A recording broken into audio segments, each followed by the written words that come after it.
ভিডিওটি সম্পূর্ণ দেখার অনুরোধ রইল। বাপরে বাপ, কি গরমটাই না পড়েছে। সকাল থেকে আমি কম কাজ করি, কম কাজ। হ্যাঁ বাপরে বাপ, সকালবেলায় উঠি, নিজের বাসি জামা কাপড় গুলো ছাড়ি, তারপরে আবার মন্দির সারতে হয়, আমার কত কাজ, আবার পূজা দিই, স্নান ঠান করি, আমার তো কতই না কাজ।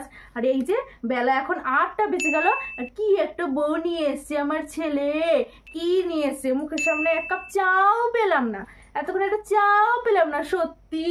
হ্যাঁ, আমি একটা ভালো গ্রামের মেয়ে দেখিয়েছিলাম, পছন্দই হলো না, পছন্দই না। এখন এই গরমের মধ্যে এখন কি বলবো, আর একটু চা খাবো সকাল সকাল, সেটাও আমার কপালে নাই।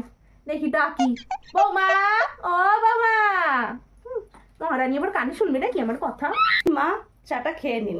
উদ্ধার করেছো, কি আর বলবো তোমাকে, এতক্ষণ লাগে একটা চা দিতে। হ্যাঁ, আর শুধু চা নিয়ে এসছো কেন তুমি? আমার জল খাবার কোথায়? আমি কি শুধু চা খাবো?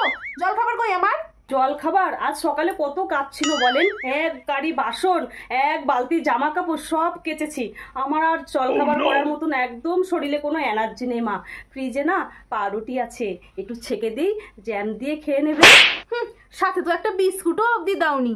বাবা, আমি আবার ওইসব ঘাস পাতা ওইসব আমি খাবো না, ওইসব আমি মুখে তুলতে পারবো না, তোমার শ্বশুরও পারবে না, আর হচ্ছে আমার বাবুও পারবে না। যাও, তুমি সকালবেলায় গরম গরম ফুলকো লুচি আর আলুর দম করে নিয়ে এসো। ওইসব জ্যাম পাউরুটি ওইসব আমি কিচ্ছু খাবো না। আর এই যে আমি এখন চাটা খাবো বসে বসে, এই চা যতক্ষণে না শেষ হবে ততক্ষণে যেন আমার লুচি আর আলুর দম চলে আসে, মনে থাকে যেন।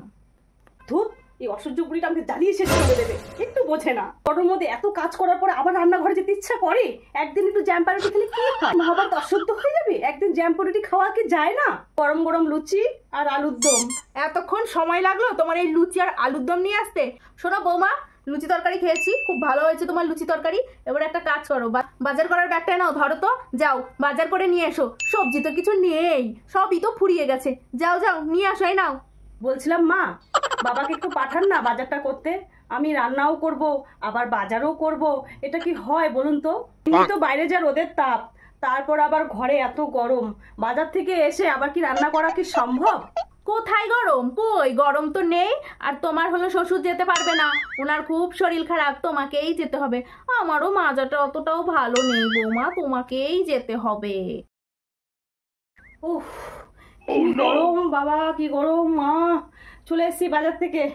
বলছি মা, এত গরমে আমি আসলাম, আমি আর পাচ্ছি না। আমি কিন্তু একদম হালকা কিছু রান্না করব, ডাল আর আলু ভাজি, আমি কিচ্ছু রান্না করতে পারবো না। যে আমার মাথা এখন ঘুরছে, এত গরম। কি পাগল নাকি তুমি? গরমে তুমি সব রান্না বান্না বন্ধ করে দেবা? তুমি কি বলতে চাচ্ছ? এই গরমে আমরা খাবার দাবার না খেয়ে ওই চিরা দই মুড়ি এসব খেয়ে থাকবো এখন?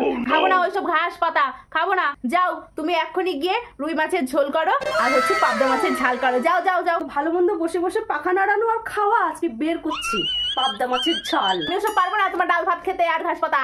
শুধু বলে গরম গরম, কোথায় গরম? কি ব্যাপার? এই পুরো পুরো গন্ধ বেরোচ্ছে কোথা থেকে? আরে রান্নাঘর থেকে তো গন্ধটা আসছে। বৌমাকে ডাকি, বৌমা, ও বৌমা। কি হচ্ছে, কি হচ্ছে মা, কি হচ্ছে? রান্নাঘর থেকে পোড়া পোড়া গন্ধ বেরোচ্ছে। কিসের এত পোড়া পোড়া গন্ধ? মা, আমি রান্না করতে গিয়ে এত গরম আমি সহ্য করতে পারছিলাম না। রান্না করতে আমি ঘাম মুছবো না রান্না করব, রান্না করতে করতে সব কাজগুলোই পুড়ে গেছে। কি বলবো, বাবুটা দেখাচ্ছি না। যাও তুমি তোমার ডাল আর ওই আলু ভাজি রান্না করে দাও। ভাই, উনি ওনার ছেলের ভাই আমাকে দেখায়, আমিও দেখিয়ে দেবো আজকে।